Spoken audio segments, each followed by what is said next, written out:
everybody, and welcome to Attendance Bias. I am your host, Brian Weinstein. My guest on today's episode of Attendance Bias is Scott Mikita of Wook Plus. We've had Tim of Wook Plus on the podcast previously, and those guys do such good work that it was very exciting to dip back into the well and have another member of their team to talk about a favorite jam. Today, Scott chose to talk about Cavern from April 5th, 1998 at the Providence Civic Center in Providence, Rhode Island.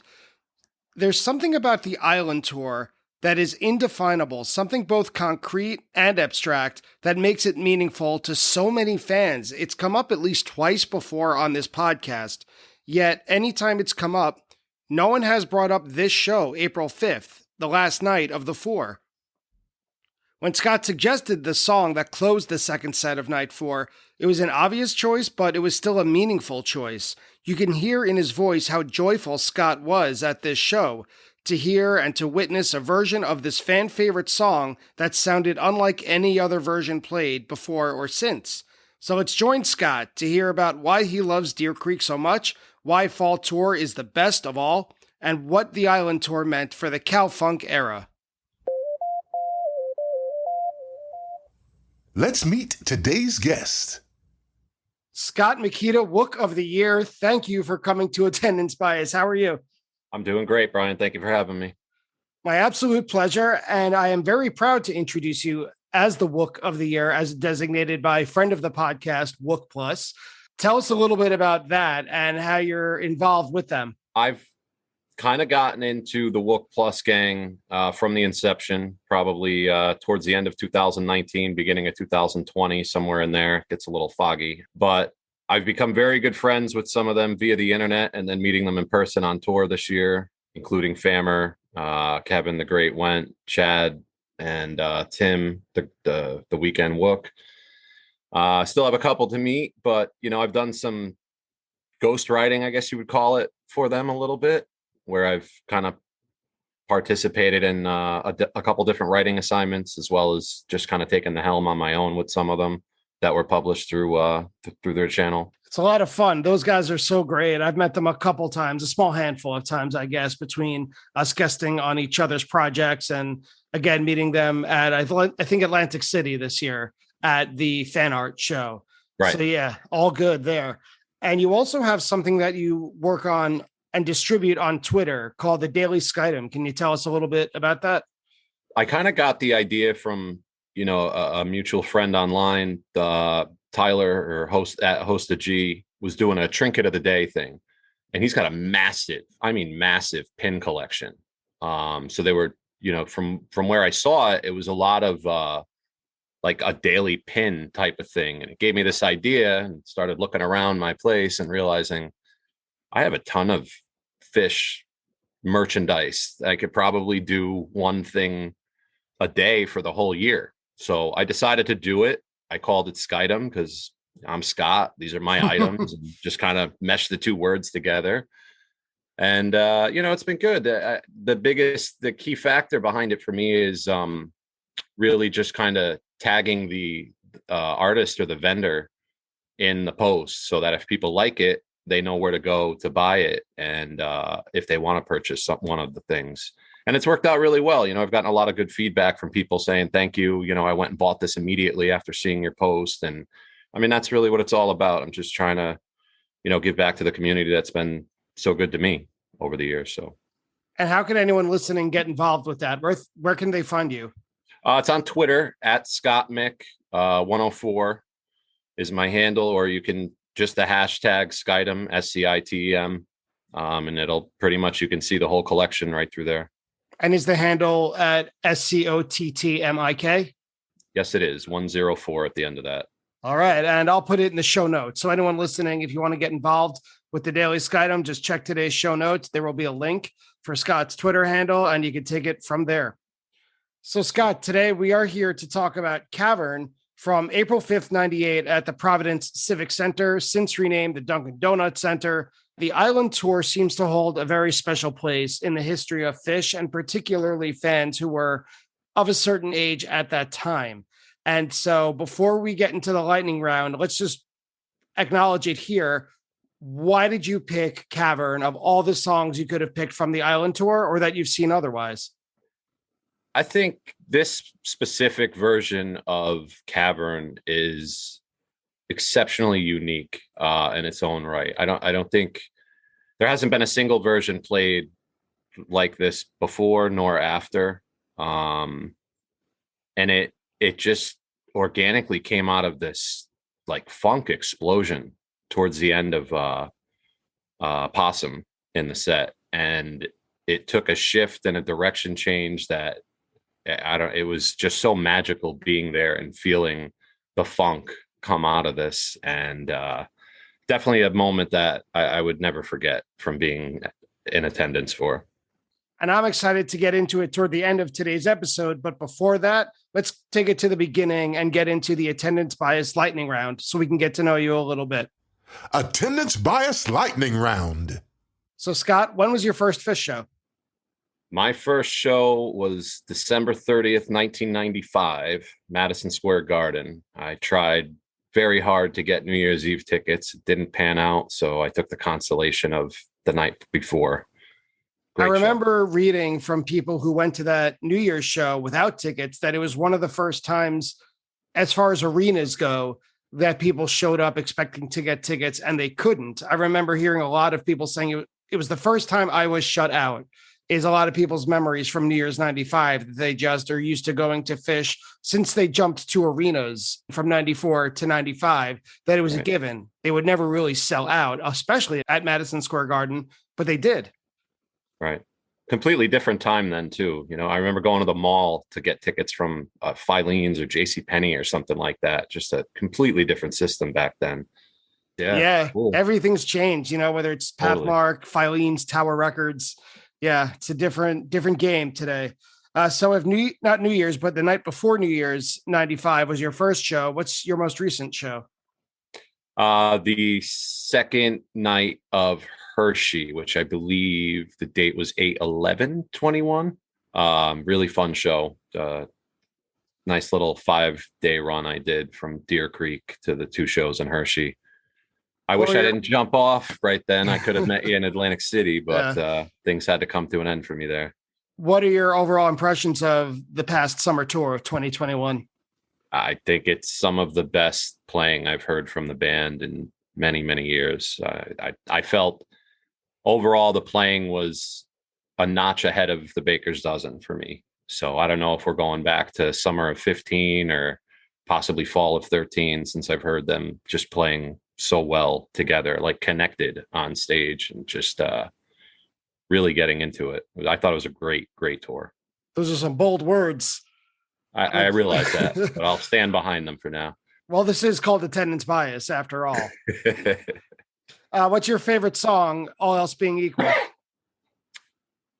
I would have to go with Fluffhead. I think Fluffhead is quite the adventure of a song. Lyrically, it's, very fun. And then musically, it's, Fluff's Travels kind of takes you into that, almost like you can picture, this person going through what the lyrics are telling you. And it's just, I love the composition part of the song. And then I really I think the eruption when it hits, Arrival, when the Fluffhead part comes back, is just one of the best moments in Phish. I agree. Especially to catch live. So do any versions in particular stand out in your memory? That I saw personally, I would say the Clifford Ball for sure. 96. That was definitely one of the better Fluffheads that I caught. And then maybe Darien Lake 97, another nice first set.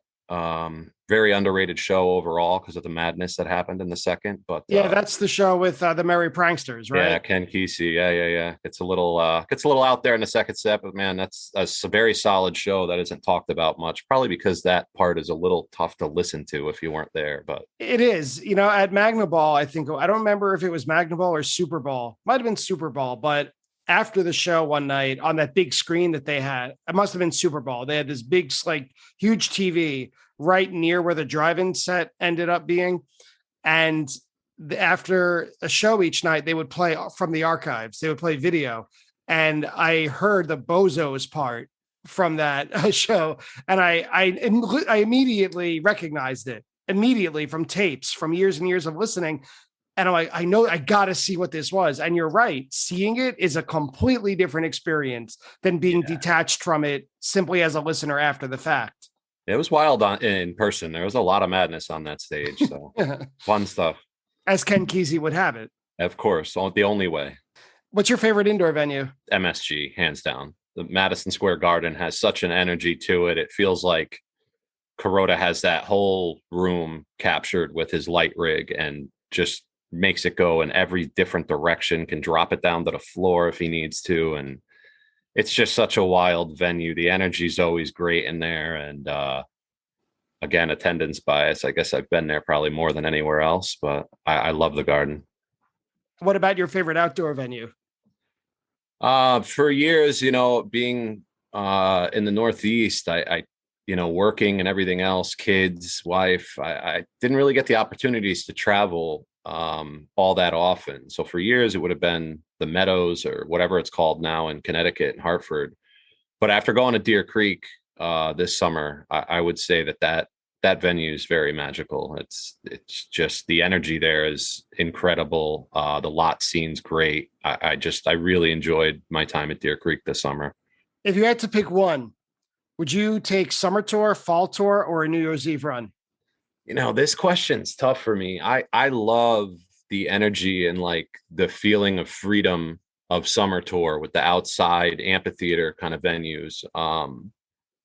But then, you get that fall tour brings like a different energy to it. And, it's almost like the band really appreciates being indoor and letting Chris take over the lighting rig. I don't know. It's just the energy is completely different in fall and summer for me. But and then there's the New Year's run is, that just means they're going to be at the Mecca at the Garden. So it's like I could flip flop this easily, but I would say fall is my favorite time of the year to see them. I think the fall runs have always been great. Maybe it's again Regency bias from doing a lot of the Connecticut to Worcester runs for fall tour around Thanksgiving time through 97 and 98. But fall tour is just a lot of magic for me in those years. So, or in that time of the year. And they've become increasingly rare and in a way more valuable. Absolutely. Any songs that you're chasing? Believe it or not, Kill Devil Falls is something I'm still chasing. It seems remarkable to me that they haven't played it a single time that I've been to a show, but one day. Did you see any shows in 2009 or 2010? Because if you saw two in a row, chances were they would play Kill Devil Falls. I did see two in a row in 2010, back-to-back nights at Hartford. It was not played. It was not played at Hartford in 2009 either. So I guess I got unlucky based on the Regency, but shame on them. Right. Any song that's chasing you that you can't get away from? I mean, I wouldn't say it's a complaint by any means, but Chalk Dust Torture's played just about every other show that I go to. So, I mean, I guess I've seen a lot of good shows because Chalk Dust usually brings the energy. So, and I guess you started seeing them, you said, at the end of 1995. Chalk Dust Torture has never really taken a break. It's never been out of the rotation. Nope. And it's played very often. And like I said, if there's one song that's certainly chasing me, that one would be the top. Right. And no complaints, like you said. Absolutely not. Overall, your favorite year of the band? I would have to go with 97. 1997, just the Cow Funk era, that whole fall tour run, the holiday run, even that summer tour, I thought was phenomenal in 97. But overall, it would be 97. I'd have 98 right behind it. Those would be my top 2 years. So they kind of blend together almost in a sense. But what's the weirdest thing you've ever seen at a Fish show? So I struggled to figure out when this actually was, but this one time, I want to say it was late 1.0, possibly Hartford, New Haven, one of those Worcester shows I was talking about before. There's this younger kid, probably maybe 18, 19 years old, and he's sitting in a chair while the show is going on, the lights and the music and everything is happening. And he's got like a little mini flashlight and he's reading page by page the fish book with a little flashlight, like during the show, not getting into the music at all. This must have went on for, if not the entire first set, probably 3/4 of it. What venue I'm talking was multiple this? songs. It was just absurd to me. And I didn't you have don't it in me remember- to just like shove him and be like, dude, get up, look around. Like, what are you doing? You can read the book later. You don't know when it was, but do you remember where it was? Like, was it even an indoor or outdoor venue? It was definitely indoor. And again, I want to say it was part of a, Connecticut to Worcester fall run, somewhere in there. I feel like the book itself was being sold at the merch stands, like, inside the venue, but outside of the arena itself. Because I remember walking by and like seeing, oh, wow, they're selling the books here and stuff like that. And, there's pictures in it. And I mean, he's flipping through and focusing on the pictures of the lights and stuff. And it just blew my mind. Like, how could you not just get consumed by this while you're here and deal with the book later? It was very odd to me. It's funny thinking about it that way. What do you do with a fan who's literally reading the book at a show? Odd timing. They keep telling timing. us. Very strange. When was this show played? The Island Tour seems to be a really popular topic of conversation on this podcast. Even within the last few interviews that I've had, a lot of people bring up the Island Tour. They pick a jam or a show from the Island Tour. Somehow everything comes back to it. So your choice, I feel like we've discussed on the podcast, at least, a lot about this show, about the context. So rather than talking about the Island Tour as a whole, I tried to focus in specifically on April 5th, the last show of the 4 nights. So today's show, April 5th, was the final show of the 4-night Island Tour. The band recently wrapped up a 4-night New Year's Eve run in December of 97. And in the spring, they were recording for the Story of the Ghost. After the first few songs on night 1 at the Nassau Coliseum, Trey said, quote, "Thanks for coming out. We were getting bored at home, so we wanted to do some shows." And of course, crazy cheer. I mean, there's nothing better than the band, deciding to cut into their schedule and just say, hey, let's play for the audience. I remember reading at the time that this was a crazy milestone marker that the band didn't pay for any advertising at all for this show. And it sold out all 4 nights. So like a harbinger of what's to come in the future of at least internet advertising. 37 days notice. That's it. Tour about to happen with no advertising, barely a month, barely more than a month to get your stuff together and decide whether or not you can go, find a place to stay, whatever the case may be. But I don't think another tour has ever been announced with such short notice like that, at least in recent memory that I can think of. And where were you living at the time? I was in Connecticut. So, Rhode Island's not that far. It's a couple hour drive to get to pretty much the other side of the state. But it was pretty much a no brainer for me. Unfortunately, I wasn't able to do the Long Island part of the Island Tour. I only was able to do the Rhode Island parts, but just because of work. But I was very, very pleased with my decision of going to those 2 shows. Sure. Well, they were 4 for 4 on this mini tour. They batted 1,000. And for the 2 fans out there who may not know, the Island Tour is made up of 4 legendary shows. And like we suggested earlier, just the phrase "the Island Tour" is spoke of in kind of reverent tones by fans. It's as if the band couldn't do anything wrong at the time. Just every note was on point. Every show was on point. There were memorable jams, no matter what they were playing or how they were playing. And it is pretty incredible, like you said, that they booked it with only 37 days notice and they slayed all of them. Every night. This concept of warm-up shows that we pretty much, at least I subscribe to now, didn't exist. It's pretty remarkable that you have this long-running history of playing music where we're talking about 38 years now of being on the road. And then the Fish Companion comes out, the book by Mockingbird. I guess it would be the 3rd edition one. And they have certain shows marked as top 100 shows of all time. 3 out of the 4 Island Tour shows are in that top 100. And surprisingly, 4-2 over 4-3, and then 4-4 and the 4-5 show that we're talking about are all top 100 shows according to this book. So it just goes to show how legendary, these shows really were and how great the playing was. And everything just came together so magically at all 4 of these shows. I'm glad you brought up the top 100 for each of the 4 shows, because I grew up about 10 minutes away from the Nassau Coliseum, yet I wasn't able to go for reasons unrelated to fish. I had other commitments, and I was only, I think, 16 at the time. So I wasn't fully in charge of my own schedule. I didn't have a car either. I always considered the third to be the best night of the 4, mostly because of that Roses Are Free.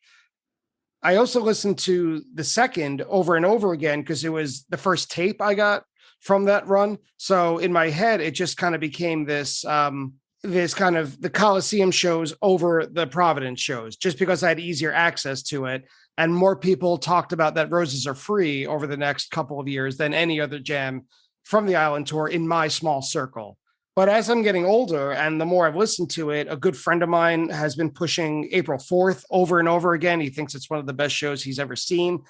And I've come around on that one, but I must be giving your show for this podcast, the 5th, kind of short shrift because I never really paid much attention to it. To me, it was always kind of the extra night of the tour.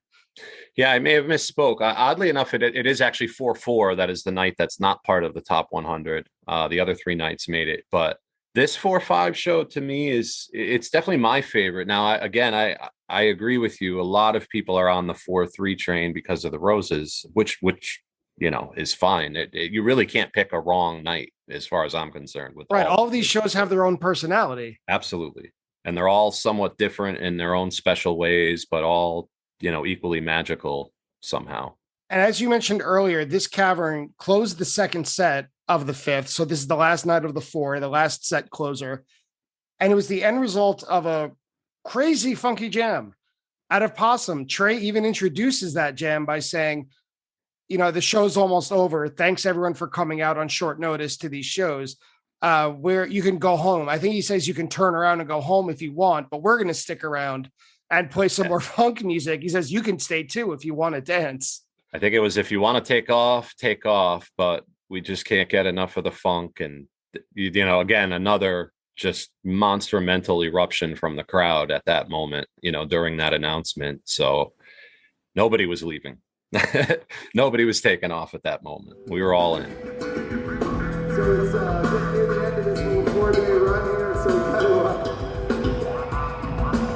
it's been really fun, and it's kind of weird having to stop after 4 days. But for those of you who came to a lot of the shows, or for those of you who just came tonight, thank you very much. We really appreciate everything. And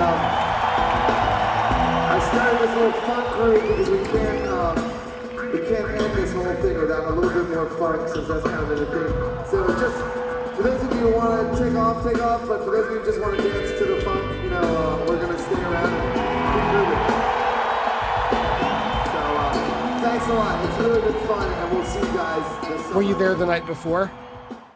Yes, I was there for 4-4, which again I thought was another fantastic show. I mean, they played. I think they played Birds of a Feather for the second time in 3 nights. I think they played it on 4-2 and then again on 4-4. They were just like, oh, you want new songs? No problem. And they just kept playing some good stuff. And then I think the brother reprise, I think it goes. So 4-4 had a lot of magic to it too.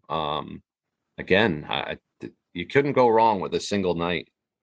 And even listening back to Nassau, it almost makes me like, I'm kicking myself. Like, why wasn't I there? Why wasn't I there for those 2 nights? Well, what do you think it is about the Island Tour? Everyone has their own reason for saying it's so great, but there are other shows in 1998. Like, there's a lot of amazing shows that year. You said that even after 97, you might consider 98 to be your favorite, but a lot of those shows don't have a similar reputation. What about it in your view, of course, because there is no real answer, it makes the Island Tour the golden child? Again, I would go back to 37 days notice after them pretty much announcing there wouldn't be a spring tour. After the New Year's run in 97, it was like, okay, we'll see you this summer. it really didn't seem like they had plans to come out. And then they got in the story of the ghost, and it seemed like they were just restless and wanted to get back out there and play a few shows and bust out some of these new songs. And when they made that announcement, with 37 days to go, and put it together, and how it came together as the island tour with 2 shows in Long Island and 2 shows in Rhode Island. And then, once you get into the music itself, the synchronicity of all 4 members is just top shelf. I mean, every night, like we were kind of talking about, you can find these moments in a first set and a second set. In each of the 4 nights, there are just so many magical moments sprinkled throughout. I know 98 is considered the summer of covers when you get into summer tour and everything else, but the playing was so good at the island tour and so precise and in sync. And it was not, I don't think there was a member outshining another member. I think just all 4 members were just on it at all times. So let's talk about Cavern specifically. It closed the second set, and for the first minute or so, there's no indication that they're playing Cavern. It comes out of that standalone funk jam, which itself comes out of Possum, and it doesn't sound like any Cavern played before or since.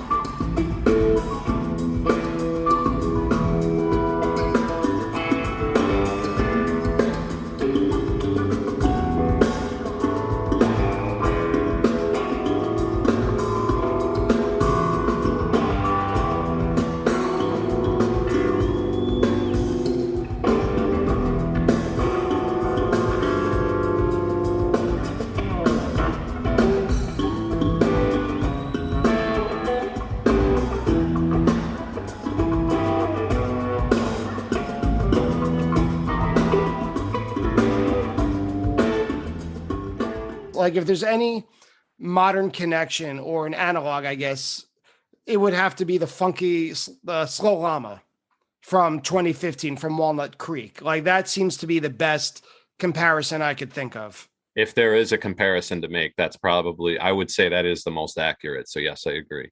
Yeah, I get the feeling that at the time it was played, that Trey knew it was time to wrap up the second set, and Cavern is kind of the set closer.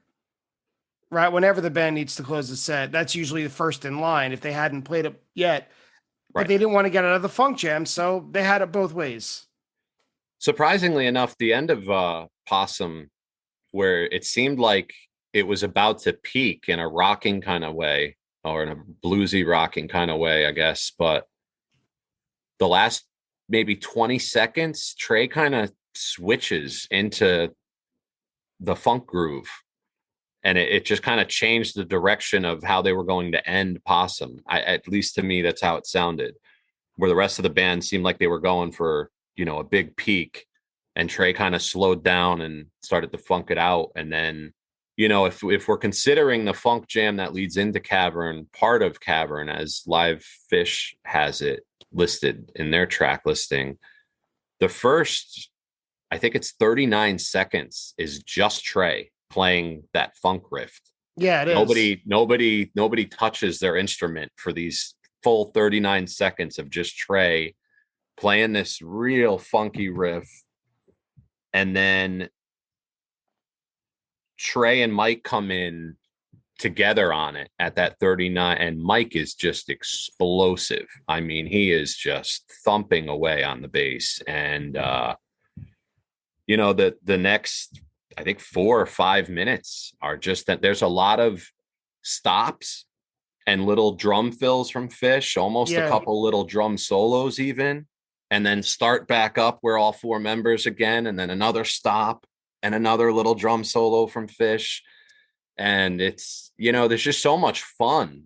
And then as you were getting to where, you're probably 5, maybe 6 minutes into this funk jam, listening back to it, at least you can hear where Cavern starts. Yeah. Yeah, you could hear being in that moment, I still had no idea that we were going into Cavern. And Yeah, I think 'cause it's you're not easier listening now for because it. I know that's what they're playing. But at the moment when I was in it, it was a dance party, and I didn't, I wasn't even thinking about what this is. All I knew was I really liked it. And it's No super idea. fun that you talked about the track listing kind of affecting how one listens. I wasn't listening to the live Fish release. I was listening to fish.in. I was Okay. listening to the audience recording, and after Possum, the jam itself is listed as a separate track. So I did not Interesting. associate it with Cavern. You could Okay. just skip straight to Cavern at the time that you mentioned when the chords come in. Yeah, it's almost like Trey hits that like a slide Yes. into it, and it's just there. But again, being in that moment, I had no idea what was going on until the lyrics start. And the second that the lyrics come out of the first word of the lyrics, that place erupts again. It was like, we just went through this when you told us if we want to take off, but we're going to stick around and keep playing the funk. And now it's like, oh my Lord, this is actually Cavern. And the place just goes bonkers.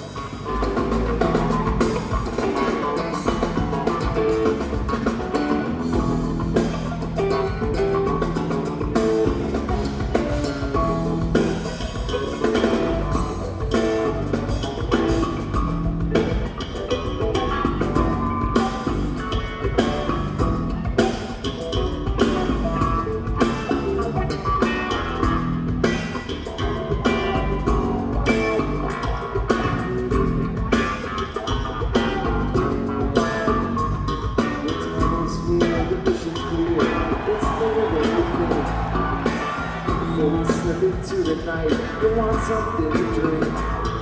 Steal away before the dawn, bring us back the news. Would you drink primer soup? Please wipe it from your shoe.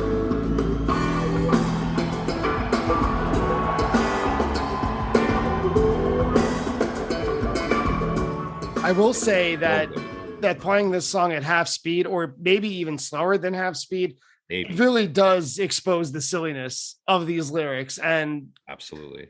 and kudos, to Tom Marshall and Scott Herman. I've had Tom on the podcast. He's a great guy overall, and we all love his lyrics clearly. And I think the story that I read is he and Scott Herman would email one line at a time to each other until they had a full song's worth of lyrics together. And that's how they came up with Cavern.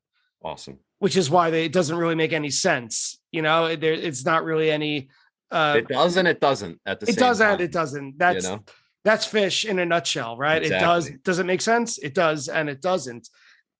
It definitely works though. Like so much of Fish's cow funk, like you said earlier, Mike dominates this, and Trey vocalizes during the solos in between the lyrics, like he does in Cavern if it were 1991. So it is Cavern and it isn't Cavern. I think the another surprising point is the lyrical change, right? Before you grab the knife and slash me on the tongue, I turned the blade back on the bitch and dropped her in the dung.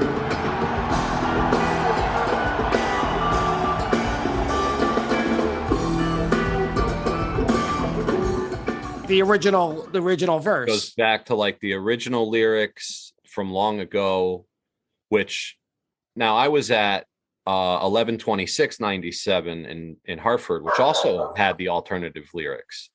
So to me, it was like, is this a new thing? We're bringing back this original. And then like, I never heard it again after the Island Tour night, but it was almost like back-to-back Caverns. They had alternate lyrics at the end, and it was great just to mix it up a little there.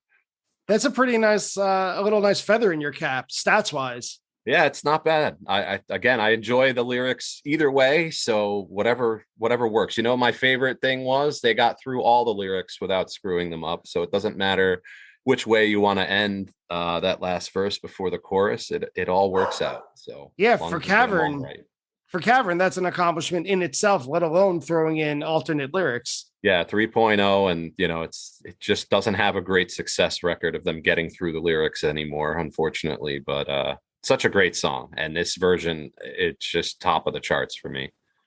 And by the end of it, it sounds a little bit more like the Cavern that we know. Absolutely. It's like the whole chorus is like back into the original speed, the original timing, like everything is like back to normal somehow. We just ended the funk jam without it really ever stopping, but yet here we are. It was just magical moment.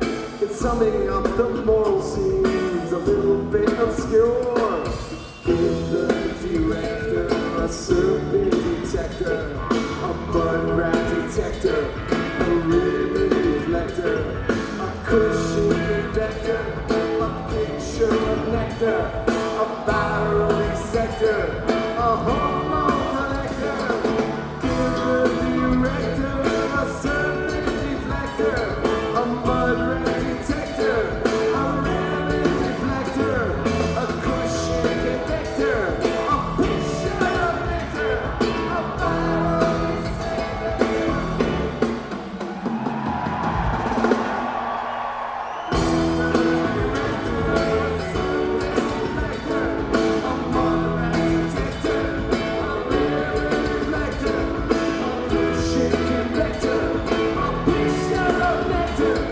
And more than ending the funk jam, I had the thought that this song may have closed the Cal Funk era as a whole. Even though it's 1998, we all think of 97 equals Cal Funk, even though the band clearly gets funky today.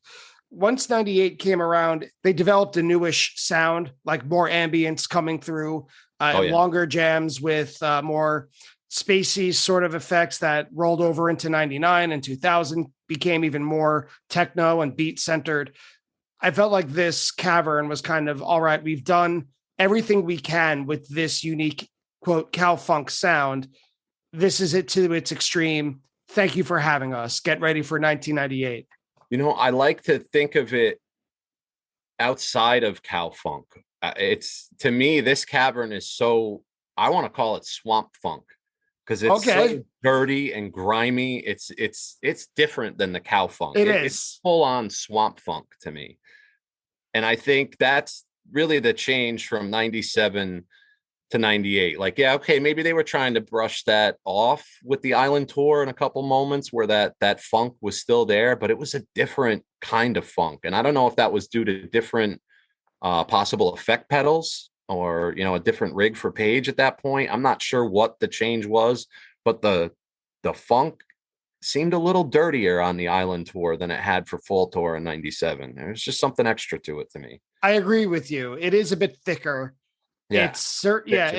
And it's slower, I think, which is hard to say. You know, when you listen back to stuff like Black Eyed Katie from the New Year's run that you mentioned in 97, that is slow going. Oh yeah. That 12/30/97 show too, boy. Oof. Oh, of course. Another magical moment at MSG. What a show that was. I was, you know, my first show that I mentioned, the 12/30/95, I was 18. And for this Island Tour show, I had just turned 21 the week before. So maybe that's another big part of why the Island Tour is so special, but it's not just me, it's everyone. So it's hard to put that. But to me, it was like, this is the first real party I'm going to, are these two Rhode Island shows. I'm 21 now. I can do whatever. And it's just a new sense of freedom almost. It was just so great. Scott Mikita, Wook of the Year. We are graced by your presence. Thank you so much for coming on. And let's just remind everyone one more time about your Twitter account, Skydom, and what they can find by following you. So again, it's at Scott Mick 104, SCOTTMIK 104. I'm doing a daily Skydom. It's a 365 days of this year. So one a day. I'll try to tag the vendor or artist that I got it in. So if, you know, you like anything that I'm posting, you have the opportunity to find it yourself and, you know, purchase it and make it part of your collection. So thank you so much for having me on, Brian. I really do appreciate it. And it's great reliving this moment and talking to you about this guy. And that's it for today's episode of Attendance Bias. I'd like to thank Scott Mikita of Wook Plus for joining me today, Fish.net for providing all the information we needed throughout the conversation, and Fish.in for a very solid recording that was used for today's episode clips. If you enjoy Attendance Bias, please support the show. The best way to do that is to leave a rating and a review on your favorite podcast app. You can also reach out to me at any time on social media. I'm most active on Facebook, Instagram, and Twitter. If you reach out and say hello, I'm happy to send you a free sticker. So thank you again for listening, and I'll see you next week on Attendance Bias.